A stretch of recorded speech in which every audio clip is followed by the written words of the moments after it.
Assalamualaikum warahmatullahi wabarakatuh. Selamat sore semuanya. Salam kenal dengan Mas Gung di sini. Kita ketemu lagi dengan topik ngobrol santai. Kenapa topik ini dibikin? Karena banyak yang japri, juga banyak yang bertanya ke Intan, juga sebagian menjadi diskusi di banyak grup gitu kan, bahwa dengan ada banyaknya metode penapasan di dunia ini yang kemudian muncul di era sosial media yang begitu mudah untuk diakses ya, itu punya dampak nggak sih, punya manfaat nggak sih, punya efek nggak sih, ya kan? Kita coba lihat ya. Misalnya contoh nih ya, ini saya akan munculkan slide-nya dulu, biar nanti lebih terarah. Jadi ini akan memberikan insight atau gambaran pada kita, belajar sendiri dari YouTube, itu aman nggak? Bebas nggak? Ada efek nggak? Perlu hati-hati nggak? Ya kan? Sebatas apa gitu. Kenapa? Karena sekali lagi, di saat era sosial media sekarang ini, semua bisa diakses secara gamblang dengan jari-jari kita. Kita pengen nyari apa saja, misalnya kita pengen nyari, misalnya cikung breathing, nah, gitu kan? Ya muncul langsung tuh. Wah, muncul ada Qigong breathing 7 menit can calm body and mind, ya kan? Ada daily Qigong rutin, ada most important Qigong breathing, ada dua, dan terus kalau cari banyak banget. Langsung muncul tuh puluhan mungkin ratusan video yang ada di internet, terutama di YouTube gitu kan. Ini dari Cina. Ah, cari lagi ya.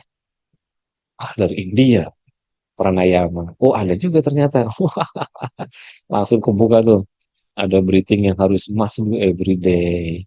Ya kan? Ada teknik pranayama yang namanya Sitali, ada Nadi Sodana, ada Chandra Nadi Sodana, ada Surya Nadi Sodana, ada Brahmari, ada Kapalbati, ada Bastrika, ada Recaka, kemudian ada semacam-macam lah.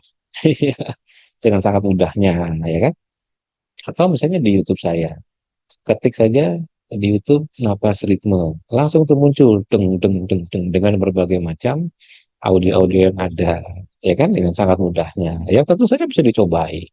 Ini ada yang sampai 147.000 view dari 4 tahun lalu. Sudah diputar 147.000.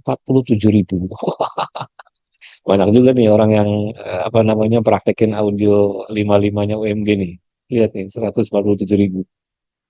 Kemudian ritme perbaikan keseimbangan jantung 64.000. Ritme perbaikan inflamasi 96.000. Ritme apa namanya 55 1 jam 62.000. Ya pokoknya ratusan ribu lah. Ya mungkin bisa kalau dibilang view-nya jutaan lah dengan sangat mudahnya, ya kan? Lalu kemudian yang paling terkenal, misalnya kalau dari grupnya Pak Jarod tuh Wim Hof. Ah, begitu kita ketik Wim Hof, wah langsung muncul tuh, teng, guide Wim Hof breathing langsung oleh Wim Hof. Ada bahasa Indonesia juga ada. Tekniknya langsung bisa dicobai pada saat itu juga, ya kan? Nah, dengan sangat mudahnya seperti ini ya, baik dari yang Qigong, pranayama, napas ritme, Wim Hof atau apa saja Anda bisa cari di situ. Lalu kemudian melahirkan pertanyaan, apakah semuanya aman gitu kan? Apakah semuanya punya manfaat? Maka berkali-kali saya ingatkan harus berlaku di sini prinsip kehati-hatian. Kenapa? Karena ini adalah ilmu tradisional yang dulunya tidak pernah diteliti oleh siapapun. Ini adalah ilmu tradisional yang dulunya rahasia. Ilmu pernapasan itu rahasia dulunya. Ini adalah ilmu tradisional yang dulunya diwariskan turun-temurun secara sembunyi-sembunyi. Ilmu pernapasan ini dulunya adalah ilmu tradisional yang sangat strict sekali, yang barangkali sebagian terafiliasi dengan ajaran-ajaran tradisi agama maupun budaya. Maka pewarisannya, penurunannya biasanya hati-hati. Dan biasanya sepaket dengan ya plus minus lebih kurangnya. Maksudnya gimana? Biasanya kalau teknik-teknik yang keras yang memiliki dampak tertentu, maka harus dibarengi dengan misalnya minum herbal tertentu atau dibarengi dengan teknik relaksasi tertentu. Harus dibarengi dengan teknik-teknik yang sifatnya penyeimbang dari olah napas yang mungkin si penciptanya ini atau maha gurunya atau guru besarnya katakanlah begitu tahu persis bahwa itu terlalu keras sekali. maka harus ditambahkan dengan alat napas yang alusannya. Tahu persis bahwa ini kalau diperhatikan, kalau dilatihkan sama orang yang masa bodoh gitu, itu bakal merusak jantung. Walaupun orang itu akan punya kekuatan yang luar biasa. Sebelum dia memiliki kekuatan yang luar biasa, mungkin dia akan sehat dulu, meningkat dulu kemampuannya, powernya naik, kekuatan ototnya naik, energinya naik, dan sebagainya naik. Tapi dampaknya adalah misalnya terjadi ketidakseimbangan hormonal. Maka bisa jadi orang-orang yang berlatih uncontrol seperti ini yang tidak berusaha untuk menyeimbangkan dengan aspek-aspek lain akan mengalami perubahan pada sikap watak dan mental karena aspek hormonalnya menjadi over terhadap kenaikan sebuah hormon. Contoh misalnya, ada orang-orang yang latih teknik napas keras misalnya gitu ya, di Cikung. Juga mungkin ada juga yang pranayama, mungkin ada juga teknik tradisional lainnya dari Indonesia, dari Tibet dan sebagainya. Nah, ketika dia sering latihan teknik-teknik napas yang keras itu, maka akan terjadi kenaikan adrenalin secara terus-menerus. Jangan salah, teknik Wim Hof juga terjadi kenaikan adrenalin shocking. Makanya saya pernah bikin YouTube-nya untuk menganalisa teknik Wim Hof berdasarkan jurnal-jurnal yang dimunculkan oleh penelitiannya. Itu terjadi namanya adrenalin shocking atau adrenalin skyrocket. Jadi adrenalin yang meningkat dalam jumlah yang super tinggi, sangat tinggi, berkali-kali lipat dibandingkan kondisi normal yang terjadi dalam kondisi sesaat. Jadi misalnya katakanlah kurang dari 5 menit, adrenalinnya bisa naik 2, 3, 4, 5, 10 kali lipat dengan sangat cepat sekali. Maka kenaikan ini tentu punya dampak. Jika dia intermittent dalam arti jendelanya pendek, maka kenaikan adrenalin itu molekul yang nanti dia akan hinggap pada sel, hinggap pada reseptor namanya adrenergik, dia akan hinggap lalu akan membuat efek berantai pada sel.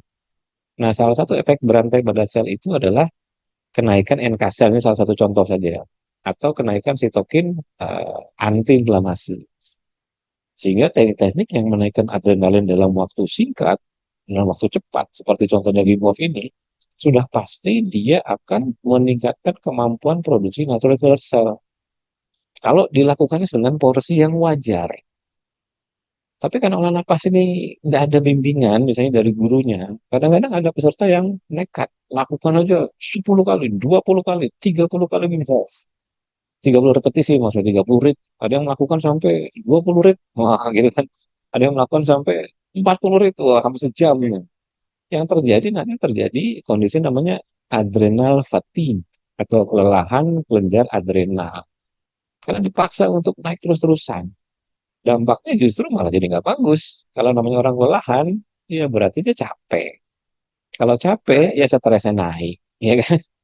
Itu makanya kadang-kadang ada orang yang bukan kadang-kadang banyak lah. Orang yang nggak ngerti batasan-batasan, lalu dia hanya karena melihat ada yang banyak yang gratis di YouTube, dia praktekin, wah enak nih, saya lakukan 3 kali, 6 kali, 10 kali, 15 kali, 20 kali repetisi, ada yang sampai 30 kali repetisi. Yang ada terjadi adrenal fatigue atau kelelahan kelenjar adrenal. Karena dipaksa untuk mengeluarkan adrenalin dalam jumlah yang gila-gilaan, diulang berkali-kali. Itu. Makanya kalau kalau di kelas UMG ini, karena saya sudah meneliti, saya sudah menguji seberapa mampu tubuh manusia apabila dilakukan dengan sekian repetisi, sampai di titik mana dia akan turun. Kalau kurva itu dia seperti apa namanya gunung naik ke atas, nanti dia akan turun ke bawah, ya kan ada di puncak lalu turun ke lembah. Nah, kalau sudah turun ke lembah, ya udah harus berhenti. Kenapa? Kalau dipaksakan, kita akan mengalami kelelahan adrenal, kelelahan kelenjar adrenal. Kelenjar adrenal itu adanya nempel di atas ginjal. Jadi saya ulangi ya, kelenjar adrenal itu nempel di atas ginjal. Jadi kalau misalnya over terus-terusan, maka secara alamiah ginjalnya bisa kena. Ini benar, makanya bisa hati-hati. Itu. Nah ini beberapa pemahaman ya. Nah kemudian di luar sana, kemudian orang melakukan penelitian karena ilmu olah nafas tradisional ini berasal dari dunia spiritual, bukan dunia sains. Maka dilakukanlah berbagai macam penelitian-penelitian. Contoh ya, misalnya lihat Ini, saya ambil contoh pada napas cepat. Kita lihat pada studi tradisional dan studi modern. Pada studi tradisional diambil sampling dari teknik-teknik pranayama sebanyak 16 jurnal, meditasi relaksasi 15 jurnal, asana postur-postur yoga dan terintegrasi dengan bentuk 13 jurnal, aktivitas fisik dan yoga yang terintegrasi sebanyak 17 jurnal. Ada kurang lebih sekitar 58 lah. Dari 58 jurnal ini kemudian diteliti apa sih ininya, apa namanya, manfaatnya, apa yang berubah gitu, apa yang berubah.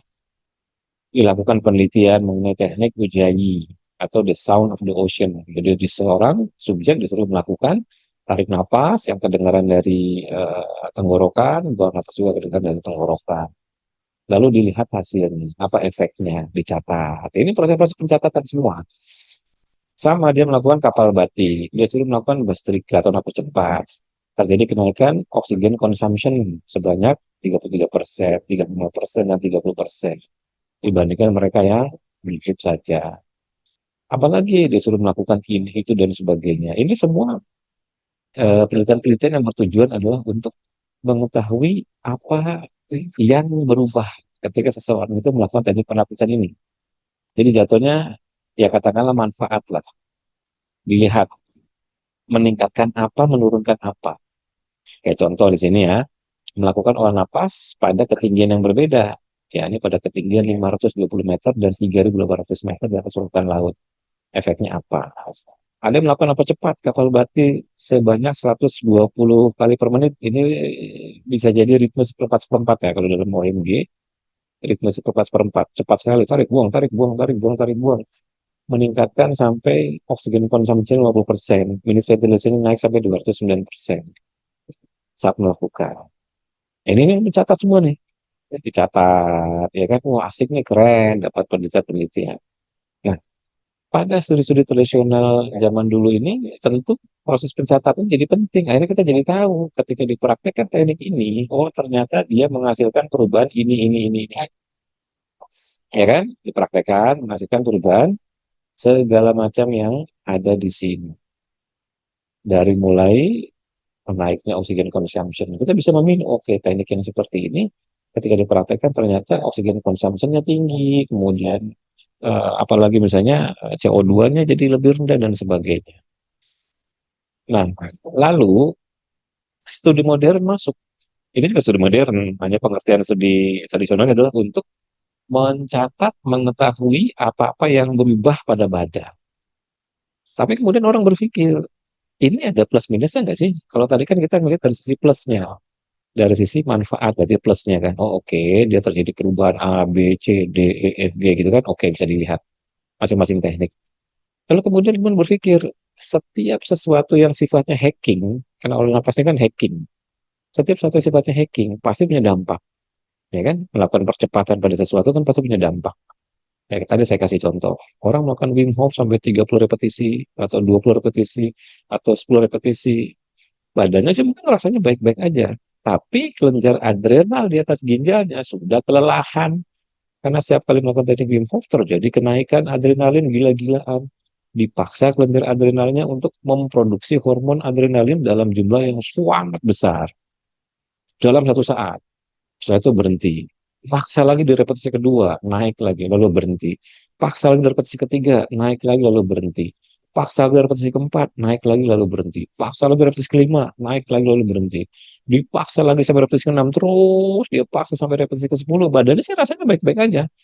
Tapi kelenjar adrenal yang ada di atas ginjalnya sudah kelelahan. Dan dia nggak merasa tahu, karena nggak ngomong. Si kelenjar adrenal nggak ngomong.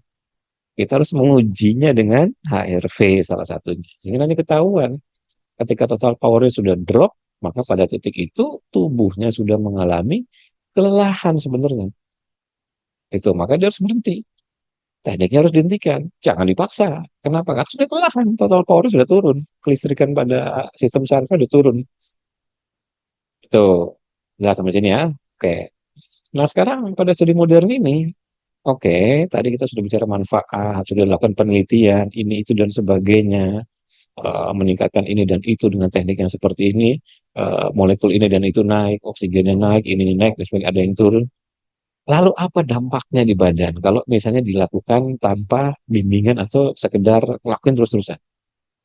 Nah, maka pada studi modern ini sederhananya itu dilakukan penelitian terhadap berbagai macam teknik napas cepat yang ada di dunia ini, seperti misalnya Wim Hof, Sudarshan Kriya, kapal bati, Bastrika, kemudian ada rebirthing, breathwork, ada holotropic breathing, ada conscious connected breathing dengan banyak variannya, ada holorenic, dan saya termasuk juga metode napas ritme OMG, misalnya mood booster, ritme dua setengah, ritme 24, ritme 22, ritme progresif, ritme satu satu, semua napas cepat.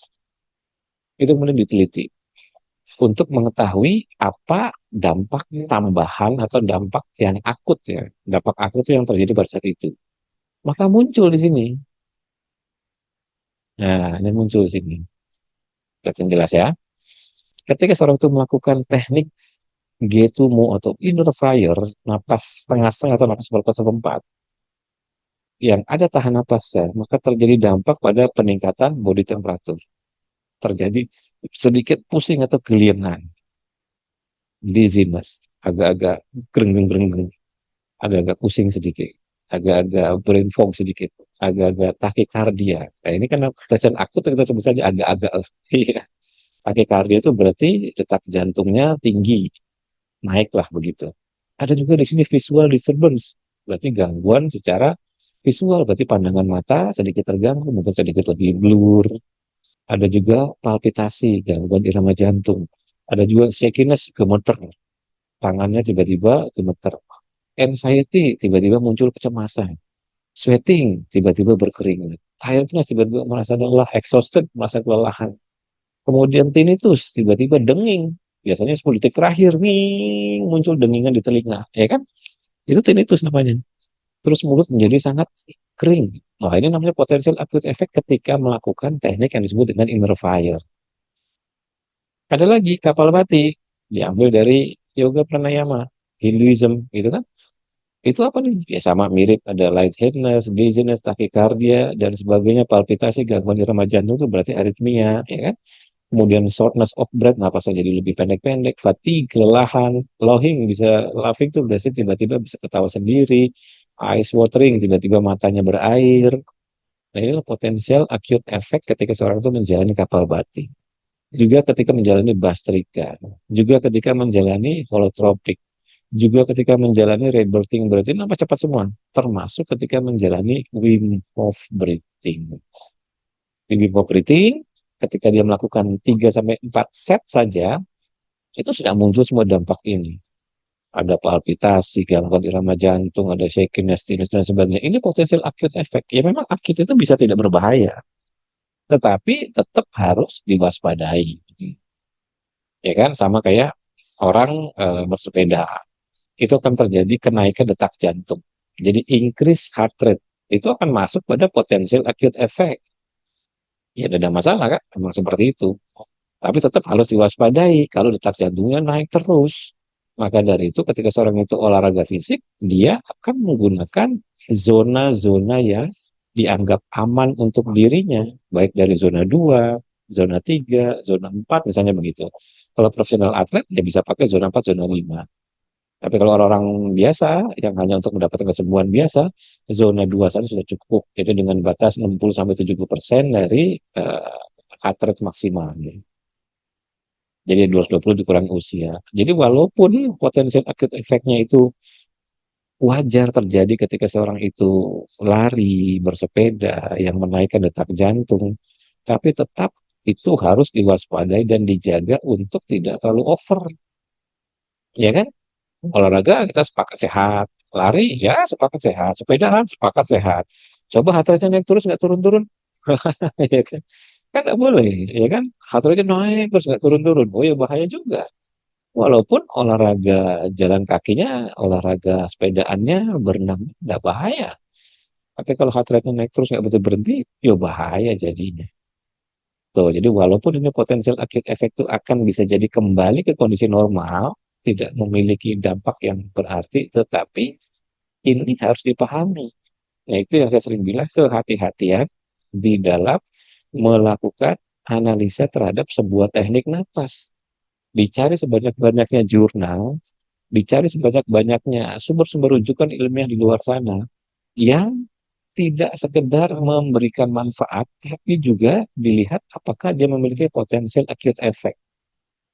Kalau kita ada masalah pada salah satu potensial acute effect ini, lalu kita memaksakan untuk mempraktekkan teknik yang potensial acute effect-nya adalah penyakitnya kita, ya bisa lumayan bahaya kan. Kita udah punya misalnya aritmia, katakanlah begitu.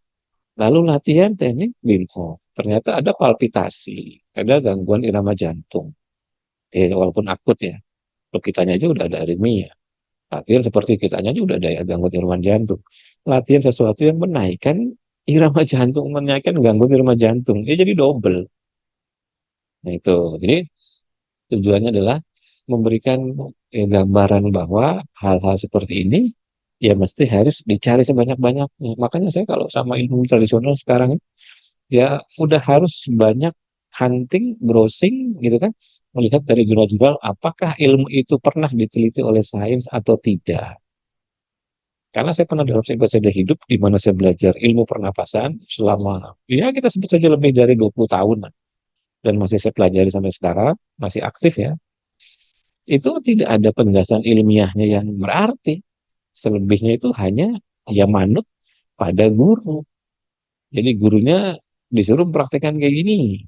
Ya saya praktek, saya nurut. Dijelaskannya hanya dari sudut pandang energi. Dijelaskannya hanya dari sudut pandang bukan kesehatan. Tapi kemampuan untuk menghasilkan sebuah energi tertentu, ya kita nyebutnya sebagai kultivasi, katakanlah begitu. Ya kan? Karena ya saya sudah terlibat dengan yang seperti itu udah lama sekali. Makanya nggak aneh gitu kalau misalnya ada teknik pernapasan yang kemudian eh, bisa berbelok pada hal-hal lain. Ya pernah melihat hal-hal seperti itu. Pernah menyaksikan, pernah mengobati teman yang kayak gitu atau orang-orang yang memang agak-agak belok begitu. Nah, maka beruntungnya di era sekarang kita bisa mengakses jurnal-jurnal sehingga kita bisa tahu teknik-teknik nafas cepat seperti Wim ini ternyata punya potensial acute effect di samping dari adanya manfaat yang dilakukan oleh tekniknya. Nah, maka di sini prinsip kehati-hatian. Itu. Jadi kalau kita mau mencobai semua bisa nggak? Bisa. Ini suatu saat saya ada pengalaman begini. Jadi ada salah satu peserta nanya sama Intan ceritanya. Mbak, saya ada masalah begini-begini. Lalu ritmenya apa? Lalu dikasih solusi. Oke, berdasarkan pengalaman kami, maka solusi Bapak adalah cukup dua ritme saja. Ritme A dengan ritme B. Dah dikirim. Dikira Intan, dipraktekkan sama si Bapak itu. Ternyata bapaknya malah mencobai teknik-teknik yang ada, yang di forward sama teman-temannya. Jadi mungkin dia ngaku sama temennya, aku ada masalah jantung nih. Apa ya kira-kira olah napasnya? Oh, kamu coba ini aja. Aduh, aku ada masalah jantung nih. Ke teman yang berbeda. Terus kata teman yang berbeda, kamu coba yang ini aja, dikirim linknya. Linknya itu berbeda antara teman yang pertama sama teman yang kedua. Lalu dia di teman yang ketiga dikirim link yang berbeda. Lalu kemudian dia juga browsing-browsing. Dia searching bagaimana cara mengobati sakit jantung dengan olah nafas enter. Keluarlah ritme pranayama. Keluarlah teknik-teknik Qigong. Keluarlah teknik-teknik Tibet. Keluarlah teknik-teknik macam-macam. Lalu dia mencobai semua. Maka ketika satu minggu ditanya, Bapak gimana perkembangannya? Aduh, Mbak, kok saya jadi makin sakit ya? Kok saya jadi nggak bisa melakukan, misalnya napas 15-15 kok jadi nggak bisa? Loh, kok sejak kapan Pak kita merekomendasikan Bapak untuk lakukan 15-15? Aduh, enggak, ini saya apa namanya dikasih tahu teman. Katanya disuruh melakukan kayak gini. Lalu mencoba juga teknik yang berbeda dari Cina, mencoba juga, aduh, saya bilang Bapak, ini kan Bapak nanya sama saya ya kata Intan gitu. Kemudian kita berdasarkan pengalaman, kita rekomendasikan cukup dua ritme ini aja buat Bapak. Bapak kok usah belajar ritme yang lain, udah lupakan dulu. Udah ini dulu aja dipraktekkan. Nanti 3 hari 5 hari Bapak lapor ya. Ya dia betul lapor, tapi dalam waktu 3 5 hari itu dia mempraktekkan segala macam teknik pernapasan yang dia jumpai di YouTube. Ya saya mengerti, memahami bahwa orang itu mungkin pengen cepat sembuh. Tapi mencobai segala macam tanpa arahan, tanpa bimbingan, tanpa panduan, tanpa kontrol, justru makin berbahaya. Karena setiap dari teknik itu memiliki dampak potensial akut, juga bisa jadi berseberangan dengan maksud yang di apa namanya disasar oleh teknik itu. Contoh, misalnya dia sakit, simpatiknya tinggi, maka obatnya adalah dengan meningkatkan parasimpatiknya supaya bisa menekan simpatiknya agar turun. Tiba-tiba dia latihan sebuah teknik napas yang dia nggak ngerti, dia nggak punya alat ukurnya, dia nggak bisa tahu ini simpatik atau parasimpatik, pokoknya dia asal latihan aja. Lalu kemudian hasil dari latihan olah napas yang dicobai dari YouTube-nya itu ternyata meningkatkan simpatik. Kan dia mana tahu? Dia nggak tahu, dia nggak punya alat untuk menguji ini simpatik atau simpatik, ini simpatik atau parasimpatik, itu kan mungkin dia asal cobai aja. Ya tentu saja sakitnya saja sudah naikin simpatik, dia latihan teknik napas yang menaikkan simpatik menjadi simpatik kuadrat, double simpatik ya berarti double stres. Itu, jadi akhirnya sembuh enggak, malah makin sakit. Tuh, jadi akhirnya saya bilang sama Intan, bapaknya tegur aja. Si bapaknya ditegur, bilang kalau bapak masih mau mendengar saran dari Intan, maka stop ritme yang lain, stop teknik napas yang lain, stop semua yang bapak coba-cobain dari internet itu, bapaknya praktekkan dua ritme aja, 3-5 hari bapak lapor lagi, tapi syaratnya hanya dua jenis ritme aja yang dipraktekkan, yang lain jangan. Nurut. Nah ketika nurut, ya pak, bener-bener pak, ini seenak, tidur lagi lebih nyenyak ini. Iya, karena kita udah tahu problemnya. Kita sudah ngerti kalau sakitnya bapak yang kayak gini ini, ritmenya cukup dua ini aja. Sama kayak misalnya orang berobat ke dokter, ya kan? Ya, balik sini. Orang berobat ke dokter. Dokternya bilang, Pak, ini cukup obatnya bapak ini dua ini aja. Ini obat A sama obat B. Dah, bapak minum ini sehari 2 kali, katakanlah begitu kan. Lalu si pasien ini kreatif. Waduh, saya kok cuma dikasih obat dua. Sedangkan di YouTube obatnya banyak. Ah, saya cobain aja deh. Siapa tahu saya beruntung dapat obat yang cocok. Jadinya begitu. Jadi akhirnya dia coba segala macam obat. Tiba-tiba dia merasa nggak enak badan, merasa nggak nyaman dan sebagainya. Datang lagi ke dokter. Terus tiba-tiba dia lapor, dok, ini kok saya jadi makin nggak nyaman ya. Saya jadi nggak bisa melakukan ini itu dan sebagainya. Loh, bapak kenapa? Ya karena ini kasih teman dikasih tahu ada obat ini. Ya saya minum. Terus ada teman lain lagi ngasih tahu ada obat yang ini lagi. Ya saya minum. Loh, obat dari saya diminum nggak? Belum diminum dok, karena ini saya lagi jalan obatnya. Lah, bapak bagaimana? Bapak kan datang ke dokter, datangnya ke saya, terus minta rekomendasi, minta saran, sudah dikasih. Bapak malah cobai buat obat yang lain. Ya saran dokter pasti ya terserah bapak. Ini kan badan-badan bapak sendiri.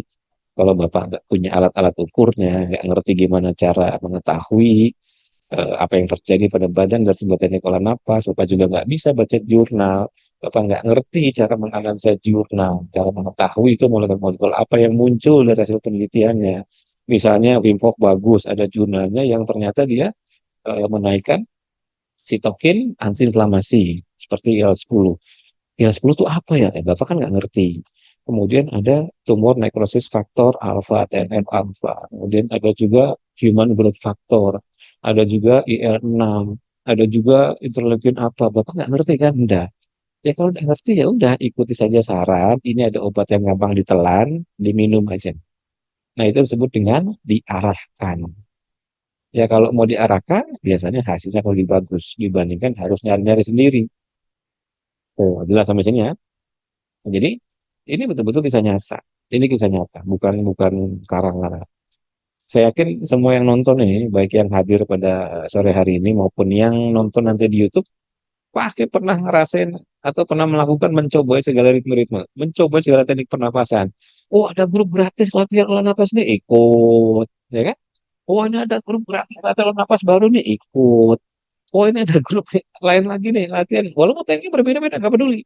Oh, ini kalau judulnya misalnya gratis, teknik pernapasan, ikut aja. Oh, ikut, ya kan? Yang satu ikut belajar dari versi, katakanlah versi Cina, yang satu belajar dari versi India, yang satu belajar dari napas ritme, yang satu belajar dari Tibet, ikut semuanya digabung semua. Pokoknya saya udah bikin jadwal, Mas. Hari Senin saya belajar yang India, hari Rebo saya belajar yang Cina, hari Jumat saya belajar yang Mas Gunggung napas ritme, nanti hari Minggunya saya belajar yang dari Tibet. Wah, ini beneran kisah nyata. Dan saya yakin semua dari kita pernah mengalami itulah. kecuali saya, kecuali saya. Karena saya tidak pernah mencobai sepanjang pengalaman hidup saya lebih dari 25 tahun itu ilmu pernapasan yang melekat di dalam badan saya adalah ilmu pernapasan merpati putih. Itu yang melekat di badan saya, yang menyelamatkan saya dari situasi gawat darurat dalam hidup ya, hidup dan mati lah kira-kira begitu. Baik di jalanan maupun dalam situasi sakit yang berat. Tapi itu nggak ada penjelasan ilmiah yang secara komprehensif, nggak ada. Nggak ada rujukan jurnal ilmiahnya, nggak ada. Semua saya lakukan, saya jalani karena rajin, maka saya mendapatkan subjektivitas rasa. Saya tahu rasanya ketika menjalani teknik ini. Saya tahu apa yang berubah di badan. Saya ngerti apa yang terjadi di otak. Saya ngerti apa yang terjadi di jantung saya, di otak saya. Itu berdasarkan pengalaman-pengalaman ketika menjalani. Bukan berdasarkan rujukan jurnal, karena ini ilmu tradisional. Nggak ada urusannya misalnya dengan ARV, dengan syarat otonom, simpatik, parasimpatik, natural killer cell, nggak ada. Pokoknya karena saya sudah menjalani belasan tahun, puluhan tahun, maka saya ngerti. Saya tahu ketika melakukan ini, terjadi kenaikan temperatur di sini, panas di badannya di area ini, maka ini bisa diarahkan, disalurkan, dan sebagainya. Itu pengalaman secara pribadinya begitu. Maka ketika sakit di area atas ini, oke, saya ngerti saya harus melakukan teknik ini karena panasnya tercipta di area itu. Kalau saya melakukan teknik yang seperti ini, panasnya mengalir atau tak panasnya tercipta di area yang berbeda. Kalau saya melatih teknik ini, dinginnya terbentuk di area yang ini. Kalau saya latih teknik yang ini, mengalirnya terjadi aliran darah yang cepatnya mengalir ke arah belakang kepala, pakai olah napas yang ini. Itu saya petakan sendiri berdasarkan pengalaman menjalani selama bertahun-tahun, lebih dari 25 tahun. Tapi ketika masuk pada hasil pengembangan yang sudah menjadi produk yang disebut dengan napas ritme, saya tidak mau dengan pola yang lama. Karena pola yang lama ini tidak terukur. Orang harus secara subjektif berlatih harian. Maka dulu itu guru saya itu, kamu latihan satu teknik napas, paling tidak 40 hari. Paling tidak kebayang. Satu teknik yang diberi guru saya dulu itu, diberi sama guru saya, dilatihkan sama guru saya, paling tidak harus dilatih 40 hari. Ya dulu kita masih ada hitung-hitungan begitulah. Dan tidak masuk hitungan 21 hari dulu tuh. Dulu kalau di Jawa itu hitungannya 40 hari. Jadi kalau meditasi, saya harus belajar 40 hari. Teknik olah nafas tertentu, saya harus lakukan selama 40 hari non-stop, tidak boleh bolong. Kalau sehari saja bolong, dianggap hangus, maka saya harus ngulangi lagi dari satu. Jadi misalnya nih, saya dari tanggal 1 sampai tanggal 30 berhasil. Lalu katakanlah sampai hari ke 39, saya nggak bolong. Di hari ke 40, saya bolong. Karena saya lupa, atau mungkin saya jadi males gitu kan. Atau satu dan lain hal. Maka sama guru saya, yang 39 harinya hangus nggak dianggap. Kamu harus mulai lagi besok di hari pertama lagi untuk 40 hari ke depan. Sadis, ya dulu begitu modelnya. Nah kalau di napas ritme, saya tidak. Karena itu merupakan kristalisasi, maka saya beli alat ukur gelombang otak, saya beli alat ukur HRV, saya beli alat ukur metabolik, seperti misalnya alat ukur gula darah, asam urat, kolesterol, hemoglobin, saya beli alat ukur untuk menguji pengentalan darah, saya beli alat ukur untuk melihat visual dari darah, pokoknya banyak lah saya beli alat ukur untuk mengetahui ketika sebuah teknik ini dipraktekkan, apa dampaknya di sana, apa yang berubah. Kalau kurang banyak, selesai melakukan dalam satu periode tertentu, saya ke lab. Biasa langganan saya lab Paramita yang di Ragunan. Saya biasa di situ periksanya karena lebih murah dibandingkan yang lain begitu. Saya periksa uji lab ini, oke ini yang berubah. Oke saya praktek dulu misalnya 40 hari, maka di hari 41 saya periksa.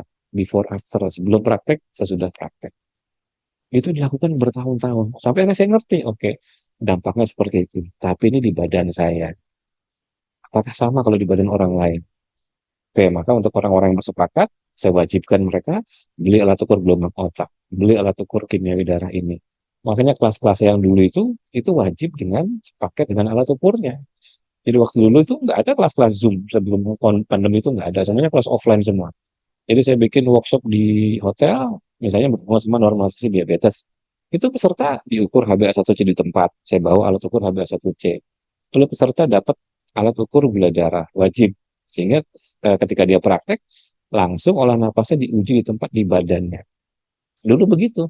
Kemudian saya bikin workshop lagi level 2 yang berhubungan sama heart rate variability atau HRV. Peserta wajib punya alat ukur HRV-nya. Dalam biaya workshop itu sudah include dengan alat ukur HRV-nya. Lalu saya bikin lagi workshop berhubungan sama gelombang otak untuk mengetahui bahwa teknik pernapasan ini terbukti dapat mengubah gelombang otak dari A ke B ke C ke D dan seterusnya. Maka peserta pun wajib punya alat ukur gelombang otak. Maka kelasnya jadi mahal. Kelasnya jadi mahal. Lalu gitu saya cari cara biar murah. Lalu saya nego sama produsen dari alat ukur gelombang otak. Bisa nggak dikasih diskon? Supaya harganya lebih murah kalau saya membeli. Dan sudah jadi semua peserta yang pada saat hadir di workshop itu dibekali alat ukur masing-masing, dipraktekkan di tempat untuk mengetahui betul tidak ketika dipraktekkan itu gelombang otaknya berubah. Betul tidak ketika dipraktekkan gelombang jantungnya berubah. Lalu dijelaskan ini maksudnya ini. Apa yang disebut dengan kondisi overtraining ketika olah nafas. Seseorang melakukan teknik Wim Hof yang paling gampang ya, sampai katakanlah 8 kali saja atau 6 kali saja bisa overtraining bisa. Ketika total power kelistrikan HRV-nya ngedrop turun. Jadi kalau dia teruskan repetisinya kelelahan. Nggak kerasa dibanding orang itu. Dia emang ngerasanya baik-baik aja. Iya, tapi selnya, kelenjar adrenalnya sudah kelelahan.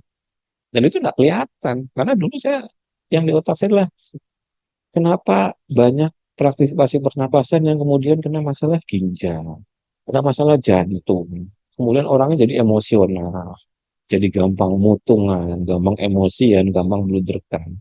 Ya karena terjadi overtraining. Karena terjadi overtraining, terjadi kenaikan simpatik yang tinggi, terjadi kenaikan kortisol yang tinggi, terjadi kenaikan adrenalin yang tinggi. Orang-orang sering distimulasi kelenjar adrenalin terus-menerus dan tidak mampu diturunkan. Yang terjadi perubahan pada sikap watak. Jadi gampang emosional, gampang cemas. Itu bisa jadi kelelahan, bisa jadi exhausted lah begitu. Ya harus dianalisa apakah aktivitas fisiknya tinggi pada badan orang itu atau dia latihan pernapasan yang over. Misalnya latihan pernapasan tiap 2 jam. Waduh, 2 jam latihan mas. Iya, waduh gila bener. Iya, jam 6 latihan, nanti jam 9 latihan lagi ya setiap 3 jam. Nanti jam 11 latihan lagi, nanti jam 3 latihan lagi. Waduh, ampun. Tanpa dia punya indikator gitu, alat ukur untuk mengetahui apakah latihan itu berdampak pada overtraining apa enggak. Ini kan fatal sekali. Kita kalau mau praktekkan per 3 jam bisa nggak? Bisa, yakin lah. Itu langsung mau praktekkan. Wim Hof lakukan misalnya 6 repetisi per 3 jam. Bisa nggak? Bisa. Ya kan? Di badan ya biasa-biasa aja rasanya. Karena selnya nggak bisa teriak. Selnya nggak bisa ngomong. Kelenjar adrenalnya nggak bisa ngomong. Nggak bisa bilang tolong. Saya udah kelelahan. Nggak bisa. Pokoknya rasanya masih bersemangat, masih dilakukan, hantem lagi repetisi berikutnya. Sudah bisa dilakukan, hantem lagi repetisi berikutnya. Nah ini banyak terjadi. Terutama bagi orang-orang baru. Jadi kalau Bapak Ibu yang nonton video saya sekarang ini, baik yang hadir di sini maupun nanti yang saya share di YouTube, orang-orang yang pemula, yang sama sekali baru, yang mungkin baru pertama kali bersentuhan dengan olah napas atau hype atau wah keren olah napas ini, wih ada rujukan ini dan sebagainya gitu kan. Itu orang-orang model gitu, saran saya mendingan ikut kelas-kelas yang dibimbing. Saran saya seperti itu. Jadi jangan jangan nekat nyobain semua yang mudah didapat hanya karena ya nggak ada cost di situ. Karena cost nanti akan diakumulasi ketika ada problem di ujung nanti. Dalam perjalanannya akan diakumulasi itu. Ya kan? Ini nih seringkali saya temui seperti itu. Sama kayak orang-orang CA misalnya.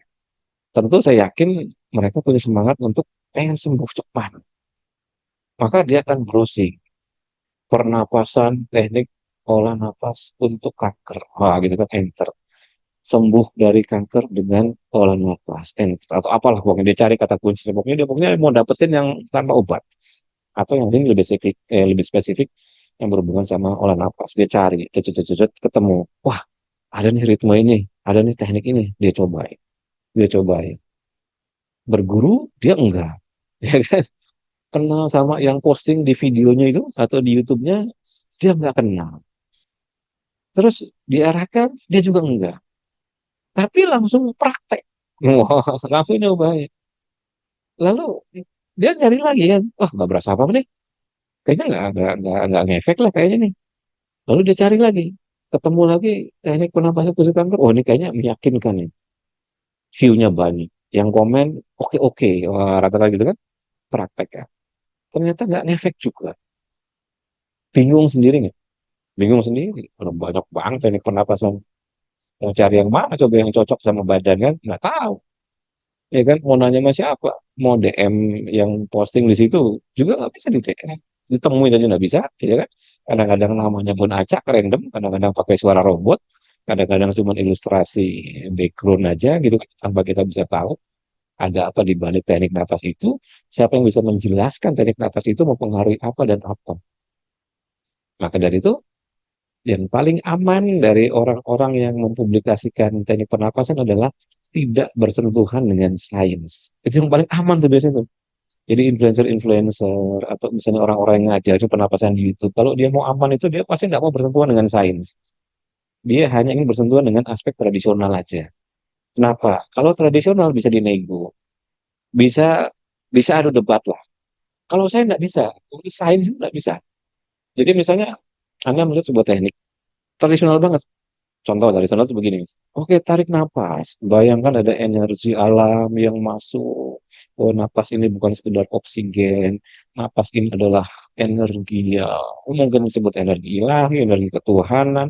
Mungkin orang itu sebut sebagai prana, orang itu sebut sebagai chi, orang itu sebagai orang disebut sebagai hara dan sebagainya. Itu nggak bisa didebat, nggak bisa. Begitu ditarik, napas rasakan energinya turun sampai ke bawah pusar, kenali rasa di situ, salurkan. Itu nggak bisa didebat, nggak akan bisa didebat. Kalau teknik Latin seperti itu, kalau yang ngajarin gitu udah nggak bisa. Itu orang harus manut saja kan, itu tradisional murni. Begitulah dulu saya bertahun-tahun, puluhan tahun lalu belajar awal-awal kayak gitu. Nggak bisa debat saya dengan guru saya. Saya hanya bisa mengenali subjektivitas rasa yang mungkin sama dengan pencapaian guru saya pada momen itu. Jadi kalau misalnya tarik napas, perut maju, buang napas, perut kempes. Tarik napas, perut maju, diafragma ya, perut tamu kempes. Nanti Anda akan merasakan saat tarik napas akan terjadi kondisi hangat di bawah pusar, energi sudah mulai terkumpul. Saat buang napas, salurkan. Saat tarik napas, kumpulkan. Itu tidak bisa didebat. Nggak akan bisa. Anda harus manut saja. Pada semua yang ngajarinnya kayak gitu, Anda mesti manut saja. Karena tidak bisa sebagai debat. Itu murni subjektivitas yang entah kapan tercapainya. Maka dari itu, rata-rata yang kalau saya perhatikan ya, yang ngajar-ngajarin di YouTube gitu secara free atau mungkin apa namanya tidak mau bersentuhan dengan sains, itu ya kayak gitu polanya. Ya nggak bisa disalahkan juga. Ya mungkin saja dia dulu dapat dari gurunya kayak gitu. Boleh, boleh-boleh aja, tidak ada masalah. Tapi ketika seorang itu mengajari sesuatu yang kemudian bersinggungan dengan sains, maka dia harus siap didebat, harus ditanya apa buktinya, ngukurnya bagaimana, cara ngujinya bagaimana, ngitungnya bagaimana, alat ukurnya apa, alat ukur ini ada jurnalnya enggak, kamu udah praktek belum, bisa nggak tak lihat videonya, kamu sedang mempraktekkan, kamu sedang menguji dengan alat ukur yang kamu yakini, alat ukur yang standar jurnal, yang memang rujukannya begini, lalu teorinya bagaimana, itu tuh akan muncul kalau kita mengeluarkan sebuah teknik pernapasan yang sifatnya saintifik, akan muncul yang kayak gitu-gitu tuh. Iya, tapi kalau tradisional lebih gampang, ya kan? Nggak bisa kita debat. Oke, kita latihan misalnya sore hari. Oke, maraton, nggak usah hitung, napas alamiah biasa, tarik napas, rasakan napas yang masuk, energi alam masuk dari paru-paru, rasakan mengalir ke seluruh sel-sel tubuh, mengisi setiap sel-sel tubuh, membuat Anda menjadi lebih kuat, lebih yakin, lebih sembuh. Bisa debat nggak yang kayak gitu? Nggak bisa. Terima saja, ikuti saja, ya kan? Kalau cocok. Begitu buang napas, arahkan ke bagian titik tertentu, lalu bayangkan itu adalah titik imajiner yang merupakan bagian dari pusat energi tubuh manusia untuk menampung energi alam semesta yang nanti akan kita kumpulkan dan suatu saat akan kita pakai, kita salurkan, kita alirkan. Bisa dilihat nggak yang kayak gitu? Nggak bisa. Anda harus manut saja. Ya, nggak apa-apa itu tradisional. Tapi ketika misalnya, oke, teknik ini akan menciptakan frekuensi sekian. Jadi dari tarik buang, setiap tarik nafas, buang nafas ada hitungan hertznya. Napas menghasilkan frekuensi. Hertz itu sama dengan satu dibagi inhalasi ditambah ekshalasi. Jadi kalau ada orang tarik napas 5 detik, buang napas 5 detik, maka hertznya adalah 1/10 sama dengan 0,1 hertz. Maka seseorang bernapas dengan ritme 55, tarik 5, buang 5. Frekuensi napasnya adalah 0,1 hertz. Orang tanya, gimana cara buktikannya, Mas? Oke, cara buktikannya ini ada alat ukur namanya HRV, yang standar jurnal namanya ini rujukan ilmiahnya. Anda harus beli, pakaikan di badan Anda, ini aplikasinya, sambungkan dengan Bluetooth, lalu kemudian latihan ritme 55, record, simpan dalam aplikasi itu, lalu lihat hasilnya, betul muncul 0,1, maka frekuensi Anda tepat, Anda bisa melihat frekuensi ritme napas Anda. Oke, ini ada ritme 33. Berarti hertznya berapa? 1 dibagi 3 tambah 3 sama dengan 6. 1/6 sama dengan 0,1667 hertz. Berarti ketika seorang itu berlatih dengan ritme 33, maka dia sedang menciptakan frekuensi 0,1667 hertz di dalam dirinya yang bisa digetarkan. Ujinya bagaimana, Mas? Anda harus punya alat ukur HRV, ini yang standar jurnal, ini rujukan jurnalnya, Anda harus beli, sambungkan dengan aplikasi lewat Bluetooth, record, rekam, munculkan hasilnya. Nanti akan dilihat bersesuaian atau tidak, ketepatan ritmenya, detiknya, dengan ini semua variabel yang berhubungan dengan ritme napas yang sedang Anda praktekkan. Kalau Anda latih ritme 10-10, berarti hertznya berapa? 1 dibagi 10 tambah 10 sama dengan 20, berarti 1/20, berarti 0,05, ya kan? 0,05 hertz. Kalau orang mereka latih, orang latih ritme 10-10. Cara ujinya bagaimana? Terus dirunut. Lalu dampaknya apa? Oke, dengan frekuensi tubuh seperti ini, kita lihat tubuh manusia terbagi menjadi beberapa layer. Ada layer berhubungan sama kulit, tulang, pembuluh darah, dan sebagainya. Kita ambil contoh pembuluh darah saja. Ketika misalnya seorang itu pakai ritme 55, maka dia sedang simulasi apa? Lihat, oke, di sini ada frekuensinya pembuluh darah 0,1 Hz. Oh, berarti 0,1 Hz itu ternyata frekuensinya pembuluh darah di badan kita. Berarti kalau kita lihat di 55, sama dengan kita menggetarkan pembuluh darah di badan. Ini jurnalnya, ini penelitiannya. Penelitian terhadap hewan, penelitian terhadap manusia, penelitian terhadap berbagai macam jenis ras. Karena ada ras Asia, ada ras Afrika, dan sebagainya. Oh, ternyata betul hasilnya sama. Berarti sudah sepakat, confirmed by science, pembuluh darah tersebut sebagai gelombang Mayer, itu frekuensinya 0,1 Hz. Ketemu. Kita teryakinkan bahwa frekuensi bisa nyambung. Cara ngujinya begini, cara begini. Lalu baru kita lihat apa dampaknya. Oke, akan terjadi kenaikan oksigenasi. Gimana cara ngujinya? Oke, Anda harus punya alat ukur oximeter untuk menguji terjadi kenaikan oksigenasi. Gitu kan. Oke, terjadi peningkatan atau penurunan pada CO2. Anda harus punya kapnometer, harus menguji. Terus dan terusnya. Lalu pengaruhnya apa lagi? Oh, setiap saluran nafas digunakan atau dilatih, maka terjadi perubahan pada ya vena dan arteri, pembuluh darah arteri untuk yang 0,1 Hz itu. Ya, kalau setiap kali orang itu latihan pernapasan, maka otaknya akan berubah gelombang otaknya. Tahunya dari mana? Gelombang otak saya berubah. Iya ya, saya kan cuma merem aja. Tahunya ini ada di alfa bagaimana? Tahunya ini ada di delta bagaimana? Ya diukur. Gimana cara mengukurnya? Ya harus beli alat ukur gelombang otak. Browsing. Alat ukur gelombang otak harga. Enter. Kaget. Yang satu channel harganya 3-4 juta. Yang 4 channel harganya 7 sampai 10 juta. Yang 12 channel, 16 channel harganya 20 sampai 30 juta. Yang 64 channel sampai 98 channel harganya di atas 100 juta. Aduh, pusing. Hanya untuk mengetahui bagaimana gelombang otak kita berubah ketika orang nafas. Itu saya seperti itu, saya beli. Jadi saya nabung dulu. Jadi misalnya saya bikin kelas, dapat sekian, saya sisihkan, saya tabung. Berapa bulan, saya beli alat ukur gelombang otak. Pengen beli alat ukur gelombang otak, nggak saya mikir. Bagaimana caranya dapat yang rujukan jurnalnya banyak. Kenapa? Ya percuma saya beli alat ukur gelombang otak yang belum pernah diteliti sama sains, belum pernah dibikinkan jurnalnya, belum pernah diuji coba gitu kan. Ngapain saya beli barang yang nggak seperti itu kan? Maka saya harus memutuskan untuk membeli diperbandingkan dulu. Beli aja bingung. Begitu udah ada pengen beli aja, saya harus analisa betul-betul. Maka akhirnya oke, alat ukurnya ini.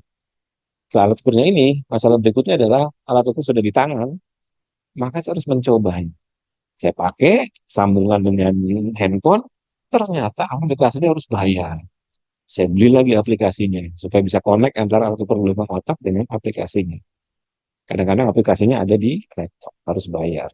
Dipraktekkan semua ritme, semua ritme. Jadi kalau ritme 1-1 dampak di otaknya apa? Ritme 2-2, 3-3, 4-4, 5-5, 6, 7-7, 10-10, dan seterusnya sampai ritme 30-30. Kalau misalnya teknik napas dunia, misalnya kayak teknik napas yang populer gitu, kayak Wim Hof, Kapalbhati, Bastrika, Ujjayi, Nadi Sodana, dan sebagainya, Cikung, saya harus praktek juga untuk melihat apa dampaknya. Itu waktunya jadi panjang. Lalu kemudian saya catat. Jadi ini bukan perjalanan yang pendek. Tujuannya Pak, supaya memastikan bahwa ini betul mengubah ini dan itu. Dan ketika sudah betul mengubah dan ini dan itu, ini baru masuk pada fase yang tadi saya sebut sebagai studi tradisional. Ya, ini hanya sebatas untuk mencatat apa yang berubah, sebatas untuk mengetahui apa yang naik dan yang turun, belum melihat apa dampak yang timbul dari teknik ini kalau dipraktekkan secara jangka panjang atau dengan durasi yang agak-agak ekstrim. Misalnya, jadi saya mulailah menguji dari yang durasi 5 menit. Maka lihat di YouTube saya, ada audio 5 menit. Lalu saya menguji dengan durasi 10 menit. Menguji dengan durasi 15 menit, berarti 3 kali lipat. Menguji dengan durasi 30 menit, berarti 10 kali lipat. Dari 5 ke 30 kan berarti 6 kali lipat. Lalu menguji dengan durasi 1 jam, berarti kan ya sekitar 12 kali lipat. Berarti orang bisa 5 menit diuji, coba kalau 1 jam seperti apa? 2 jam seperti apa? 3 jam seperti apa? Itu dengan alat ukurnya nempel di badan. Kalau alat ukur volume otak ya nempel di otak. Jadi 3 jam otak saya atau 1 jam otak saya kalau melakukan ritme 55 itu jadi apa? Untuk mengetahui apa dampaknya. Seperti itu. Nah ini nih, itu masuk pada fase yang disebut dengan fase modern tadi. Yang tadi kan tradisional hanya mencatat, melihat manfaat-manfaat gitu kan. Maka ritme ini manfaatnya ini, menggetarkan ini, memunculkan molekul ini, memunculkan serotonin, dopamin, whatever apa namanya, saya pernah bikin YouTube-nya ada daftarnya tuh. Itu bisa distimulasi semua. Tapi dampaknya juga mesti harus diperhatikan.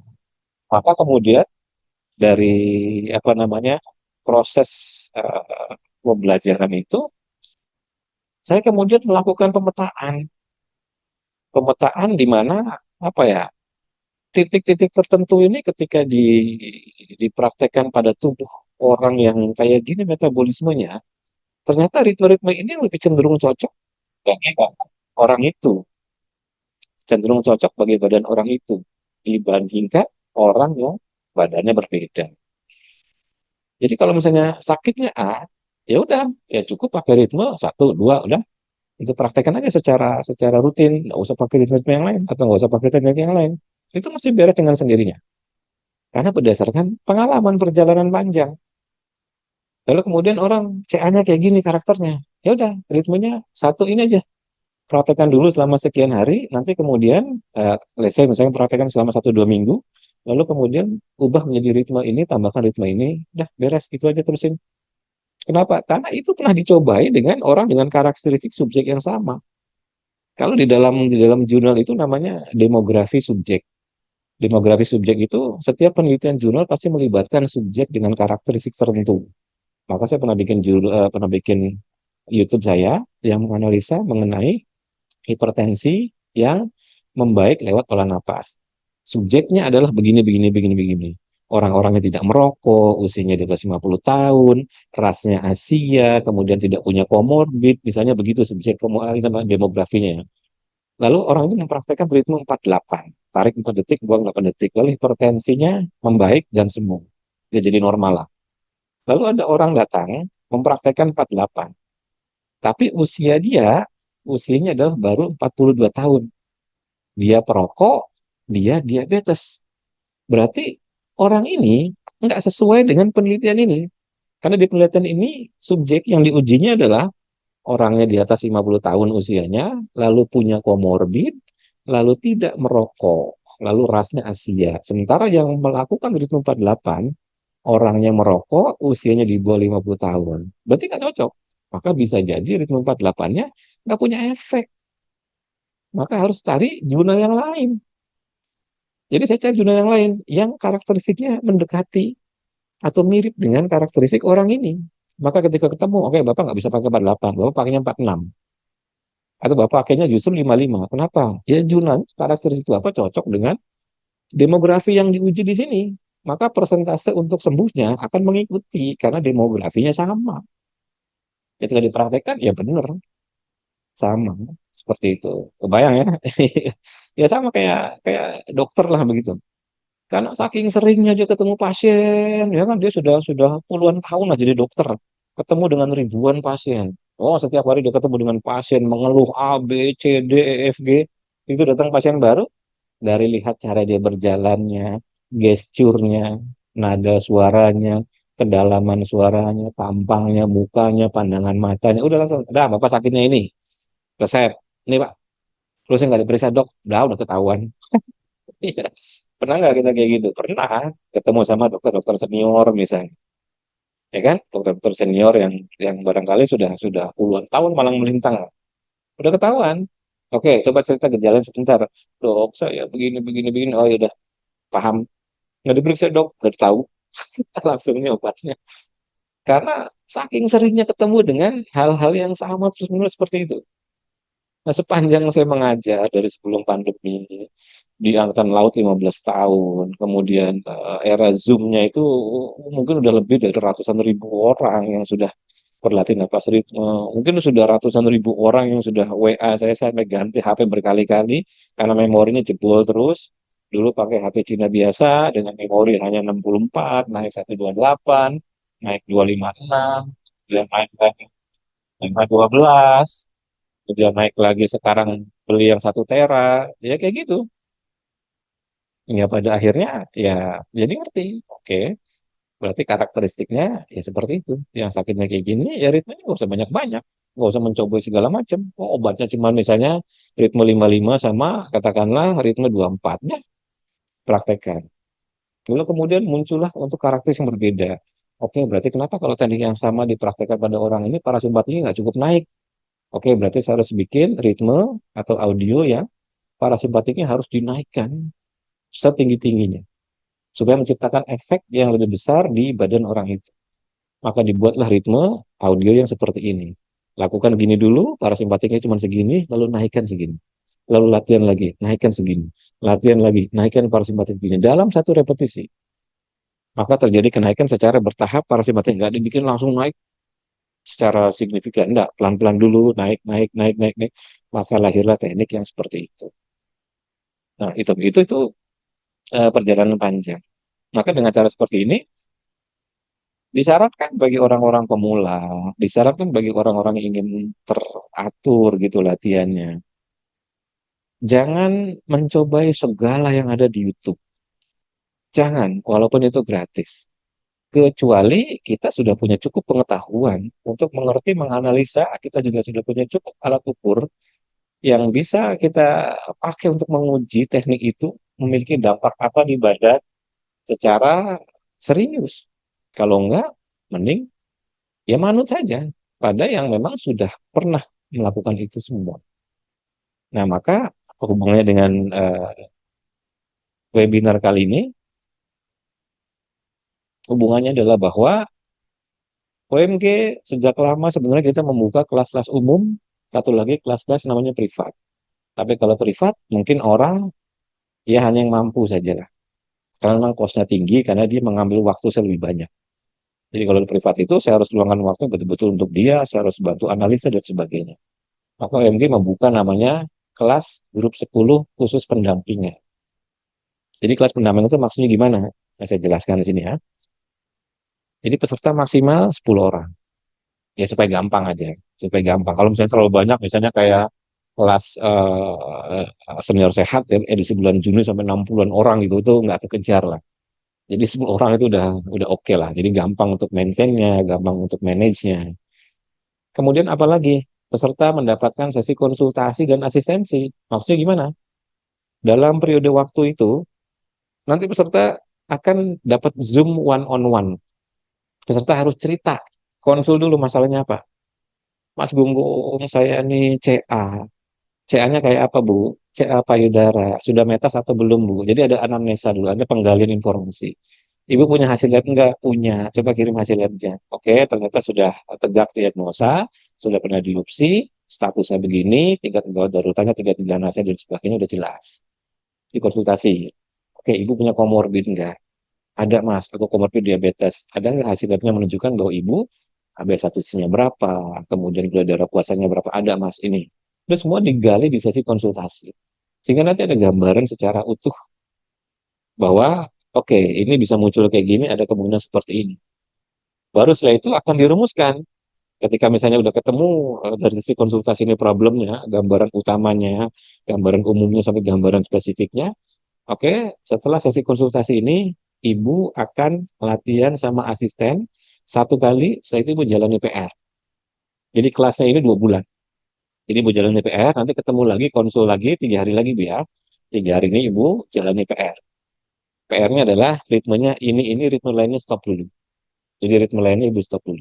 Ibu hanya boleh menjalani ritme ini sama ritme ini selama 3 atau 5 hari ke depan. Nanti konsul lagi minggu depan. Karena masih dalam sesi 2 bulan itu.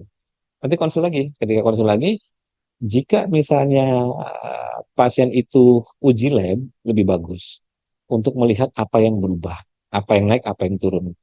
Jika tidak, maka bisa dilakukan melihat dari dampak atau gejala yang akan turun. Jadi kalau gejala sebelumnya misalnya susah tidur, jadi gampang tidur. Kalau gejala sebelumnya ada sakit, misalnya nyeri, nyerinya berkurang. Kalau gejala sebelumnya ada napas yang pendek-pendek, napas lebih panjang. Gejala sebelumnya merasa cemas, takut, khawatir, itu jadi hilang. Yaitu dari berdasarkan gejala. Tapi kalau bagusnya, melakukan uji laboratorium. Nanti ketemu lagi tuh, konsul lagi. Jadi dia dapat satu kali konsul, lalu dia asistensi untuk latihan, setelah itu dia konsul lagi untuk dilihat dampak yang timbul dari asistensi ini, materi yang diberikan. Lupakan materi yang lain, hanya diberikan materi ini saja, jangan materi yang lain. Udah, oke, udah. Setelah udah, nanti dia praktek lagi. Oke, Bu ya, udah bagus. Terusin 3 hari lagi. Lalu kita lihat lagi. Kalau ini udah bagus, oke lanjut. Nanti kita ada latihan bersamanya setiap hari Minggu. Nanti peserta yang kedua, gitu lagi. Peserta yang ketiga, gitu lagi. Mas, aku bukan CA, tapi saya koroner. Oke, koroner ada resiko apa? Apakah ada resiko diabetes? Punya nggak hasil HbA1c-nya, hasil labnya, dan sebagainya? Oh, ada ini. Oh, lihat, sampai yang lihat ada resiko penggumpalan darah atau tidak, ada resiko inflamasi atau tidak. Kalau enggak, maka usahakan ada hasil labnya yang begini. Kalau untuk inflamasi, usahakan punya hasil lab yang memasukkan CRP atau mungkin D-dimer kalau mungkin berhubungan sama pengentalan darah atau eritrosit agresif dan sebagainya tergantung nanti apa di konsultasi yang diceritakan oleh pasiennya peserta itu. Setelah itu asistensi, latihan, tunggu 3-4 hari, lalu ketemu lagi minggu depan. Terus begitu. Ini yang nanti akan dilakukan di kelas pendampingan ini. Sesi konsultasinya itu sore hari. Jadi ibaratnya kayak saya buka praktek lah dari Senin sampai Sabtu via Zoom jam 16.15. Jadi wajib daftar karena hanya satu orang per sesi.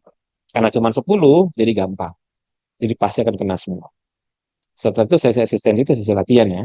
Sesi latihan pribadinya berdasarkan keputusan yang apa namanya keluar dari konsultasi itu problemnya apa, solusinya apa, maka diberikan pada peserta sebagai PR yang harus dia laksanakan dan dia harus stop dulu ritme-ritme yang lain kalau dia lagi praktek.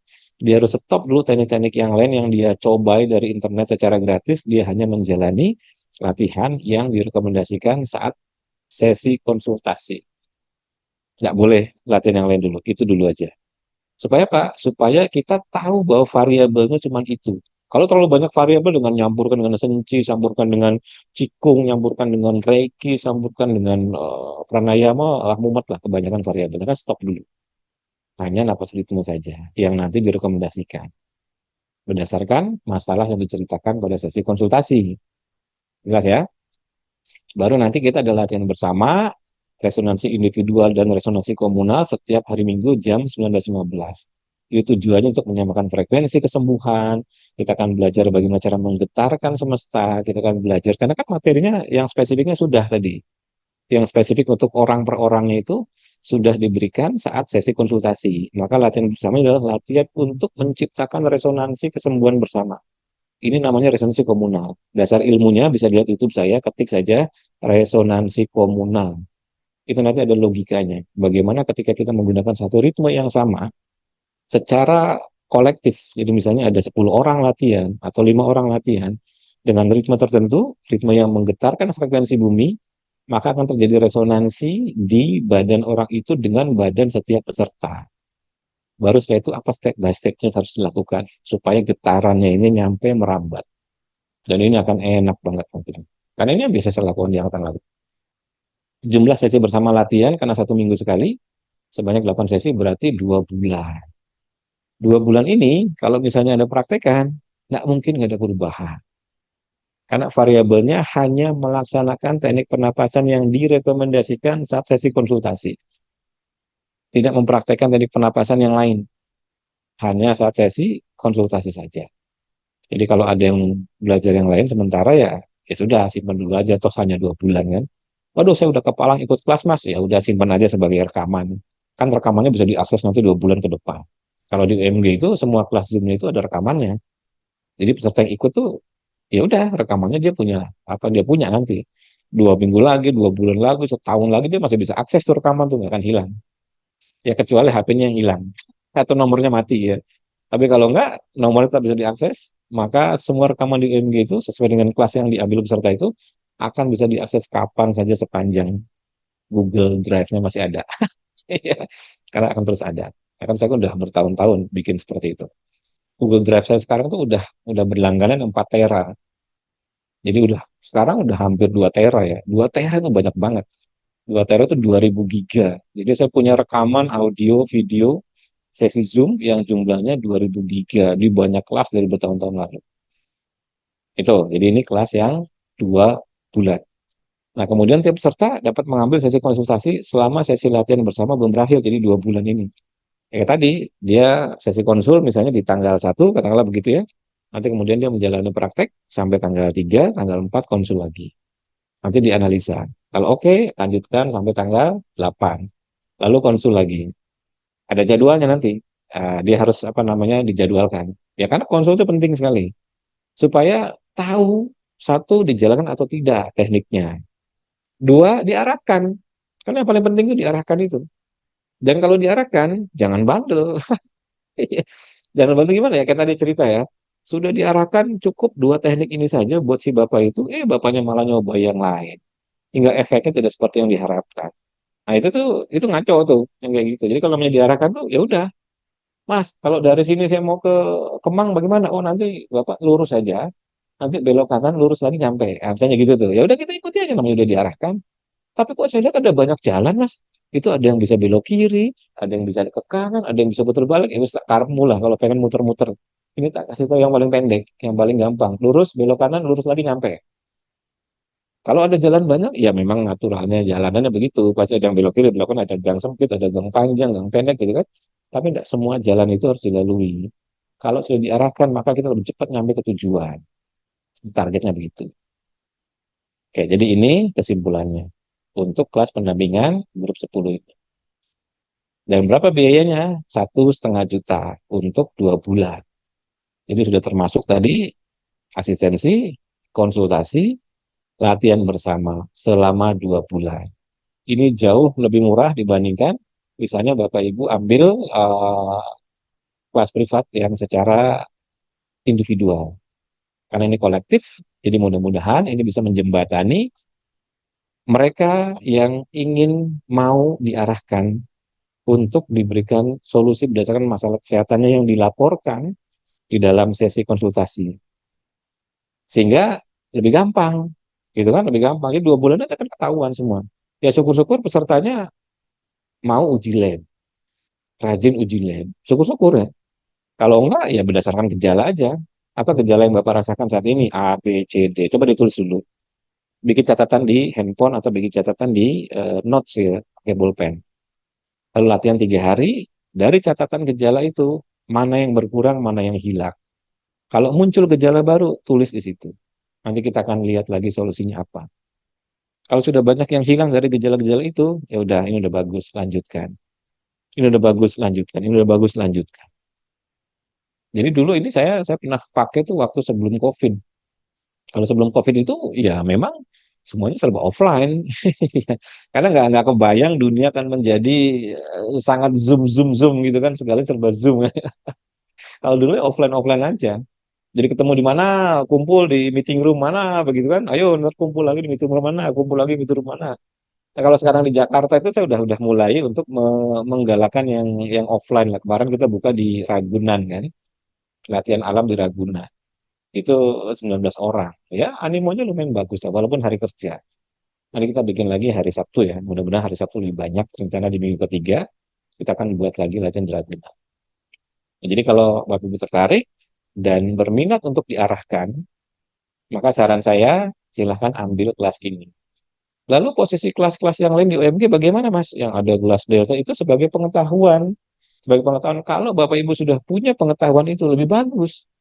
Oh ternyata Mas Gunggung ngarahkannya nih sakit yang begini pakai Delta, pakai teknik Delta.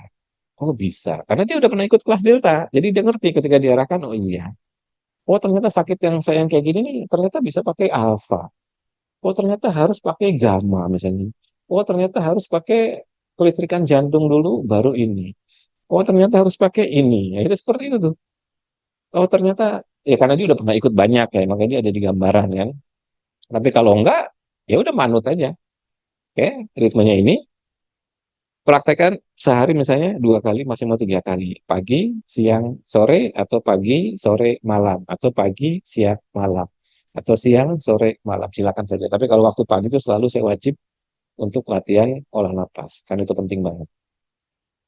Ya, kalau misalnya pesertanya sudah punya alat red light, ya lebih bagus lagi. Oke, setelah latihan, alat red light-nya dinyalakan lalu sinari di area ini. Gunakan penyinaran hanya red saja atau near saja. Itu malah lebih bagus, percepatan pemulihannya lebih tinggi. Tapi kalau nggak punya alat red light, ya mau nggak mau, Bapak Ibu harus manut dulu. Ketika mengikuti kelas ini, maka yang saya harapkan adalah stop dulu, belajar teknik pernapasan yang lain, baik secara sembunyi-sembunyi maupun terang-terangan. Karena saya nggak tahu dampaknya. Ketika teknik yang berbeda dari aliran yang berbeda, itu ketemu dengan teknik napas ritme. Walaupun sama-sama teknik pernapasan, karena bisa sedikit berbeda tadi saya bilang. Ada masalah kesehatan yang terjadi kenaikan pada saraf simpatik, ada teknik pernapasan di luar sana yang tujuannya naikin simpatik. Simpatik ketemu simpatik, malah naik. Ya kan? Nah, orang ini kan nggak tahu teknik pernapasan ini naikin simpatik. Ya, saya juga nggak tahu, karena saya nggak pernah ikut perguruan itu, atau saya nggak pernah ikut ajaran itu kan. Jadi kita sama-sama nggak tahu. Karena sama-sama nggak tahu, maka saya nggak mau gambling. Mendingan jangan dipakai dulu, libur dulu selama 2 bulan. Nanti silahkan di bulan ketiga, kalau semua masalah sudah membaik, mau mencoba juga monggo. Kalau cocok dengan yang disarankan juga ya bagus lah. Seperti itu. Jadi ini kelasnya panjang 2 bulan, tapi latihan bersamanya hanya 1 minggu, 1 kali. Peserta maksimal 10 orang, ada sesi konsultasi, silakan bercerita, memberitahu apa masalah kesehatannya, maka saya akan bantu untuk menganalisa dan memberikan solusi ritme apa yang harus diberikan pada orang itu. Setelah itu masuk pada sesi latihan, dia praktek selama berapa hari, lalu konsul lagi. Dia praktek berapa hari, konsul lagi. Dia praktek berapa hari, konsul lagi. Sepanjang masih 2 bulan itu. Jadi kalau 2 bulan berakhir, ya udah. Dan sesi konsul ini, pada saat konsul ya, ini nggak direkam. Jadi Pak Bibi pastikan mencatat dan mendengar dengan baik. Ya, seperti itu. Ya nanti coba saya pertimbangkan. Karena konsul itu biasanya seseorang membuka membuka obrolan yang bisa jadi sensitif. Ya walaupun one on one. Yang itu dalam arti ya dia akan cerita problemnya, dia akan cerita problemnya, dia akan eh, ngomong masalahnya. Ya maaf, saya pernah dapat pasien yang sakitnya tuh agak-agak inilah, ya saya sebut saja si Fulan lah begitu. Si Fulan tuh sakitnya adalah Raja Singa. Bayangkan, Raja Singa, penyakit kelamin ya. Iya. Lalu dia sudah berobat, ternyata nggak sembuh. Konsul, oke, saya kasih teknik napas. Berat dipraktekkan, tapi kalau bisa dilakukan dengan standar minimal sekian detik, misalnya begitu, ini bukan teknik Wim Hof, tekniknya nggak sama sekali bukan teknik Wim Hof. Ini akan mematikan bakteri dalam waktu cepat. Bahkan jauh lebih efektif dibandingkan minum antibiotik 3000 miligram. Gitu Mas ya, iya, praktekkan. Hanya dalam waktu 2-3 hari kering. Nggak keluar lagi, nggak netes-netes lagi dari ujung kemaluannya.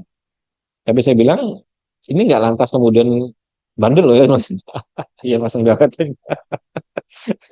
Ini kenapa saya bisa tahu? Ya karena teknik-teknik semua teknik pernapasan yang saya mengerti, yang saya tahu, yang sudah saya praktekkan, yang sudah saya latih sebelumnya, yang sudah pernah siku dan sebagainya, yang saya ngerti dasar ilmunya. Saya paham secara akal dia akan menciptakan gelombang ini. Saya paham secara akal dia akan menghasilkan molekul ini. Walaupun saya nggak pernah melihat molekulnya. Contoh ya, contoh. Ada yang pernah melihat adrenalin, kan ada yang pernah melihat adrenalin kayak apa bentuknya. Ada yang pernah melihat asetilkolin, nggak ada yang pernah melihat asetilkolin seperti apa bentuknya. Ada yang pernah melihat natural killer cell, nggak ada satupun yang pernah dari kita melihat kayak apa bentuknya itu natural killer cell. Semua berdasarkan keyakinan ilmu atau keyakinan akal, ya kan? Nggak ada yang pernah kita lihat. Ada yang pernah kita lihat gelombang otak kita alfa? Nggak ada, nggak kelihatan nih. Saya ngeliat orang itu lagi merem, lagi meditasi misalnya, itu jadi alfa apa enggak? Ya, saya nggak bisa ngeliat. Iya, kan harus perlu alat, harus masuk lab. Lab pun kalau muncul hanya angka-angka saja. Ada yang pernah melihat molekul glukosa? Nggak ada yang pernah melihat molekul glukosa. Iya, itu semuanya angka-angka diwakili atau grafik-grafik, gitu kan? Atau chart gitu yang mewakili pergerakan perjalanan atau dalam tanda kutip keberadaan wujud dari hal-hal yang sangat kecil sekali, yang tidak kasat mata, tapi diimani, tapi dipercaya bahwa itu ada. Ada yang pernah lihat leukosit? Ada yang pernah lihat CRP? Nggak ada, ya kan? Ada yang pernah lihat misalnya trigliserida? Ya juga nggak tahu kayak apa bentuknya. Tapi ketika misalnya CRP-nya tinggi, ketika misalnya leukositnya tinggi, ya berarti sedang ada inflamasi. Ada upaya dari sel darah putih untuk membunuh bakteri. Tanpa kita pernah lihat bakterinya kayak apa bentuknya, leukositnya kayak apa bentuknya, natural killer cell kayak apa bentuknya. Nah, ini disebut dengan keyakinan akal. Jadi, karena saya memiliki pemahaman yang mungkin lebih banyak dari sisi keyakinan akal dibandingkan peserta-peserta, maka saya menggunakan pengetahuan ini untuk melakukan analisa. Oke, ini teknik napas ini menghasilkan molekul ini. Teknik napas ini menghasilkan gelombang ini. Teknik napas ini menggetarkan ini. Teknik yang kayak gini kalau digabung dengan ini menghasilkan molekul ini. Kalau ini saja, misalnya contoh ya, teknik napas ini menghasilkan nitric oxide. Teknik napas ini menghasilkan peningkatan adrenalin. Teknik napas ini menghasilkan peningkatan asetilkolin. Teknik napas ini menghasilkan dopamin. Rendam es misalnya menghasilkan serotonin. Rendam es menghasilkan dopamin. Ini menaikkan itu tuh udah dipetakan semua. Jadi secara akal saya ngerti ada bakteri yang lahir dari sebuah eh, aktivitas yang tidak wajar gitu kan, yang harus diobati dengan antibiotik, tapi juga bakteri bisa dikalahkan apabila jumlah sel darah putih kitanya tinggi.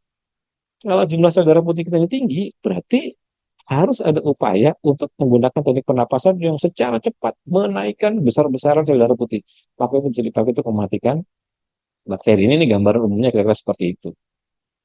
Nah, maka ketika saya waktu itu diuji sama pasien kayak gitu, ya dia prakteknya sembuh tanpa harus minum antibiotik. Nah, ini pengalaman saja. Nah, seperti itu. Jadi silakan Bapak Ibu bisa kontak Intan. Jika tertarik, kita akan mulai di tanggal 13. Seperti itu. Pak Iksan, saya pernah ketemu profesor seperti itu, Mas, tapi salah diagnosa dan semua hasilnya menunjukkan sebaliknya telah pengobatan yang panjang sesuai diagnosa dia. Pasien menyelesaikan sembuh menurut dia, tapi gejala pasien masih sama. Ya, ya nggak apa-apa. Ya namanya mungkin ya sudah lelah gitu kan. Makanya kalau di saya dulu tuh ya ada kelas yang memang harus ada alat ukurnya. Tapi kalau enggak, ya itu harus bergantung pada analisa, ketepatan analisanya. Nah, biasanya kalau ketemu sama profesor atau dokter itu, ya jangan sore atau malam janjiannya. Biasa udah capek tuh. Janjiannya tuh pagi-pagi. Kalau pengen analisanya masih rada-rada bagus ya. Iya. Ya walaupun seperti itu, ya pengalaman Pak Iksan ini mungkin tidak bisa digeneralisir ya. Karena biasanya rata-rata ya kalau yang sudah eh, cukup cukup lama sekali itu ya cukup cespleng rata-rata gitu kan. Tapi memang untuk semua yang sakit berat boleh melakukan second opinion. Jadi dari satu second opinion saja untuk mengetahui ini bersesuaian atau tidak. Seperti itu. Kalau misalnya salah semua sih kayaknya agak-agak ya agak berat juga ya. Kalau misalnya ketemu profesor yang diagnosanya salah semua gitu. Nah, ya mungkin ketemunya sore atau malam. Ya coba-coba dilakukan second opinion. Kalau ini dari sudut pandang saya berdasarkan pengalaman apa yang sudah terjadi pada pasien-pasien privat ini. Jadi kalau sakitnya seperti ini, oke modelnya seperti ini, audionya seperti ini, ritmenya jenjang kayak gini. Kalau sakitnya seperti ini, itu kan nanti kan akan harus ada konsul lagi. Ya kan 3 hari dia konsul lagi, nanti 3 hari dia konsul lagi, 3 hari dia konsul lagi. Nanti dari konsul itu kan kelihatan. Kan bedanya kan ini kan dipraktekkan. setelah dipraktekkan, lalu jika dia memang mau menggunakan uji lab sebagai dasar perubahan, melihat perubahannya itu bagus banget. Saya senang banget. Tapi kalau enggak, maka silakan dia menggunakan subjektivitas. Subjektivitas. Kayak subjektivitas artinya apa yang dirasa, apakah gejala-gejalanya berkurang, apakah gejala-gejalanya membaik. Kalau iya, ya udah, berarti intervensi yang dilakukan ini sudah benar. Apalagi misalnya dia punya alat ukur, itu lebih bagus lagi. Apalagi misalnya dia punya berbagai macam alat ukur di rumah yang mendukung untuk melihat progres dari sakitnya. Contoh, sakitnya diabetes, makanya dia punya wajib alat ukur gula darah. Sakitnya hipertensi, wajib dia punya alat ukur hipertensi, ya kan? Kalau misalnya enggak, ini harus ke lab. Dan ini gambaran kelasnya seperti itu. Jadi ini yang dulu sebelum COVID itu saya sering lakukan tapi offline. Kalau offline itu ya lebih enak, ngobrolnya lebih enak, kemudian orang curhatnya juga lebih gampang. Kalau sekarang dijembatin dengan Zoom, karena mungkin ada peserta luar kota, ada peserta yang jauh, dan sebagainya.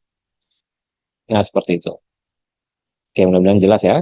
Jadi ini sih barangkali Bapak Ibu tertarik dan cocok dengan jenis kelas yang seperti ini, di luar kelas-kelas OSB yang umum ya, yang sifatnya spesifik seperti kelas gelombang delta, kelas gelombang alfa, ada kelas perbaikan saraf, ada kelas perbaikan jantung, ada kelas perbaikan kualitas tidur, ya di luar yang gitu-gitu lah.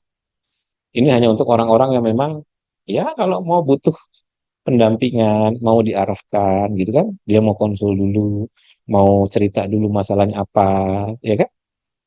Seperti itu. Kalau ikut kelas main power apa masalah jika ikut kelas ini? Tidak ada masalah, nanti kan akan dilihat kebersesuaiannya. Kalau memang di dalam kelas manpower itu ternyata bersesuaian dengan masalah yang sedang dihadapi, ya pasti solusinya akan mengambil dari salah satu kelas itu. Ini pasti nanti solusi yang saya berikan nggak akan jauh dari 53 kelas yang udah pernah saya bikin. Seperti itu. Jadi ada yang, oke, ini bapaknya ada gejala seperti sarkopenia misalnya, pengurangan massa otot nih. Ya udah, harus mau latihan beban gitu kan. Otomatis rekomendasinya ya udah saya akan berikan materi manpower, tapi yang ringan dulu karena harus dilakukan 3 hari. Seperti itu. Jadi pasti nggak akan jauh dari kelas-kelas apa yang sudah pernah diberikan oleh OMG di banyak kesempatan gitu. Hanya nanti akan diambil intisari-intisarinya saja. Seperti itu. Ya ini bagi mereka yang ingin mengambil sesuatu yang sifatnya untuk diarahkan. Kalau enggak ya enggak apa-apa. Kelas OMG kan banyak. Bulan ini aja ada 12 kelas, ya kan? Bulan kemarin juga ada 12 kelas. Kalau merasa cocok, ya monggo silahkan. Tapi saya udah biasa latihan yang dari YouTube, nggak apa-apa juga, ya nggak apa-apa juga, ya kan? Ini kan hanya masalah opsi saja. Opsi jika memang ingin diarahkan saja. Kalau enggak apa-apa. Jadi kita tuh sebenarnya di UMG tuh bikin segmentasi yang berbeda setiap kelas itu. Jadi ada segmentasi yang sama sekali gratis, free 100%. Itu dari YouTube, ketik aja, Mas Gunggung Free Session, enter. Dari YouTube ya, jadi www.youtube.com, enter. Lalu ketik di tombol search-nya, di kolom search-nya, Mas Gunggung Free Session, enter. Nanti muncul banyak sekali tuh. Ada free session untuk perbaikan ini, ada free session untuk apa, ada lebih dari 20 video free session lah. Itu belum termasuk audio-audio ritmenya. Itu segmentasi yang 100% gratis. Ada segmentasi yang donasi bebas. Ini kita sebut sebagai kelas 21 hari. Jadi ini donasi bebas. Berapa saja, 20.000, 50.000, mau ada yang ngasih sejuta, ya pokoknya berapa saja terserah. Kami donasi bebas. Itu setiap bulan selalu dibuka, namanya kelas 21 hari.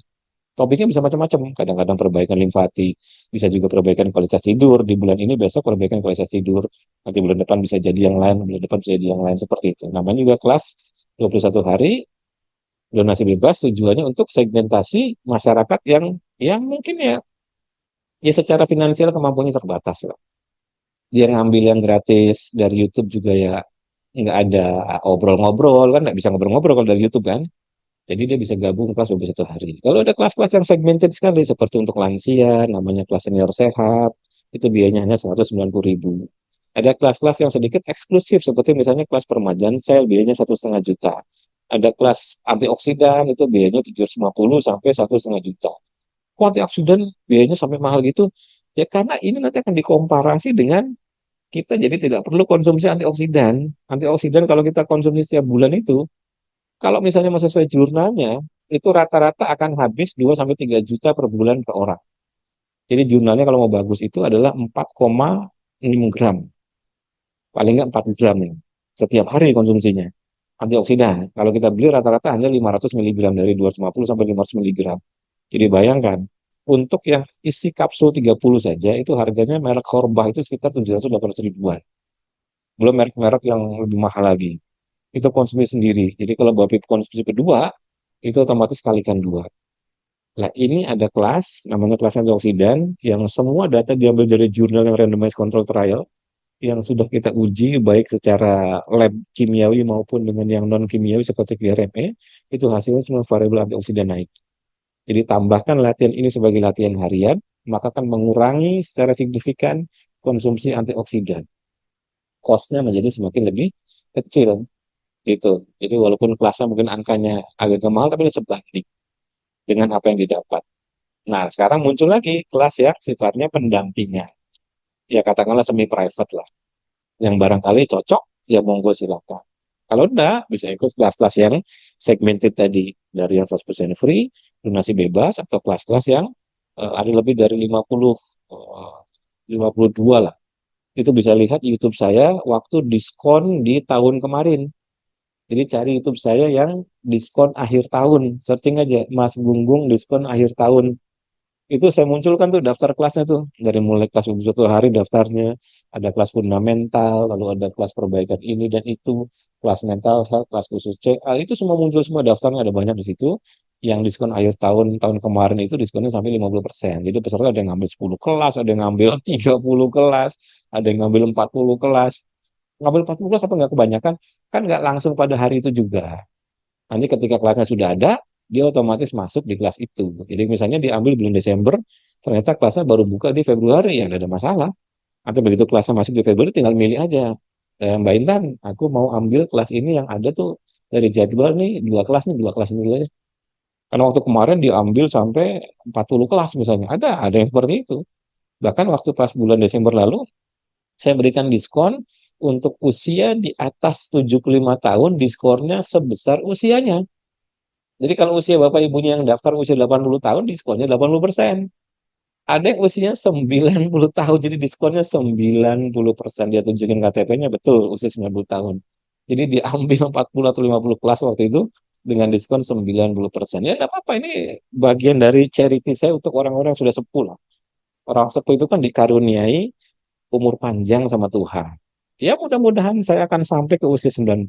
Kita semua yang hadir pada malam hari sama yang nonton, mudah-mudahan sampai di usia 90. Insya Allah mudah-mudahan. Seperti itu. Apalagi nih? Oh ini. Sudah, nggak ada masalah ya. Jadi sudah cukup jelas. Jadi silakan Bapak Ibu apabila tertarik untuk mengambil kelas ini, silakan kontak Intan karena kita terbatas. Kita akan mulai tanggal 13. Saat ini sudah terisi 3 orang. Jadi sebelum Zoom ini dimulai ya, sudah terisi 3 orang. Karena orang itu sudah tanya, Mas ini kelas pendalaman itu kayak gimana? Saya jelaskan ini. Wah ini bagus nih. Saya juga selama ini latihan selalu sporadis. Sporadis. Maksudnya sporadis gimana? Ya selalu loncat-loncat. Pokoknya saya latihan, apa yang ada di YouTube saya temuin, saya praktekin aja. Saya dari dulu berharap ada kelas pendampingan. Karena kalau saya ngambil kelas privat, nggak mampu. Jadi kelas pendampingan aja lah. Jadi mudah-mudahan kelas ini nanti ritme yang diberikannya cocok bagi masalah kesehatan saya. Ya seperti itu. Jadi sudah terisi 3 orang, jadi tinggal ada 6 orang lagi. Setelah itu close. Kita kan buka lagi ya, ya nggak tahu kapan kan ini kelas 2 bulanan kan. Jadi kalau misalnya Bapak Ibu tidak terburu-buru, ya kalau udah penuh ya nunggu di bulan ketiga. Berarti sekarang Juli, Agustus, berarti ketemu lagi September. Tapi kalau memang butuh untuk sekarang, ya saran saya ambil yang bulan Juli ini. Atau misalnya memiliki kegawat daruratan tinggi misalnya, ya saran saya ambil yang di bulan Juli ini. Tapi kalau nggak memiliki gawat daruratan tinggi, ya nggak apa-apa. Coba-cobain kelas yang ada di OMG, yang ada pendampingan, yang apa, yang ada instrukturnya, lalu nanti ikuti pendampingan di bulan September atau Oktober mendatang. Seperti itu. Silakan di screenshot, kirimkan ke Intan. Mudah-mudahan bagian dari solusi kelas OMG ini bisa membawa manfaat bagi Bapak Ibu sekalian.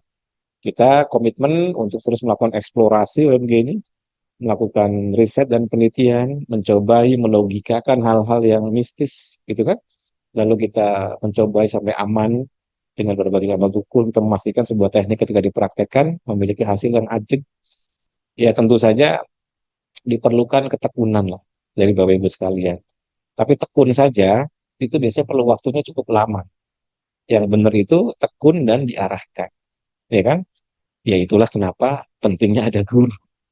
Kenapa ya guru itu nanti mengarahkan. Kalau tekun saja, latihan Wim Hof aja. Nggak peduli lah, pokoknya saya Wim Hof aja lah, Mas. Kenapa? Gratis. Wah, ya. Ya tidak apa-apa, ya dapat manfaat dari situ ya bagus. Tapi biasanya lama. Karena ketekunan itu bergantung pada konsistensi hatinya. Bisa konsisten enggak? Kalau misalnya nggak muncul perubahan, biasanya mulai ragu tuh, mulai ragu. Ya kan? Ada orang yang ikut kelas misalnya gitu, terus di kelas ini nggak ada perubahan dampak, terus jadi kesel sendiri. Wah, iya. Pernah ada juga orang yang ikut kelas, terus begitu saya tanya, ibu latihan nggak? Belum sempet mas, karena sibuk. Oh, ya udah. Terus tiba-tiba nggak begitu ngefek. Ya jangan. Seperti itu. Ya, saya rasa menjelang maghrib. Saya tutup sampai di sini. Terima kasih banyak. Sampai ketemu di kelas pendampingan grup 10. Mudah-mudahan jadi solusi bagi saya pendamping sekalian. Assalamualaikum warahmatullahi wabarakatuh. Saya Mas Bunggung. Selamat sore.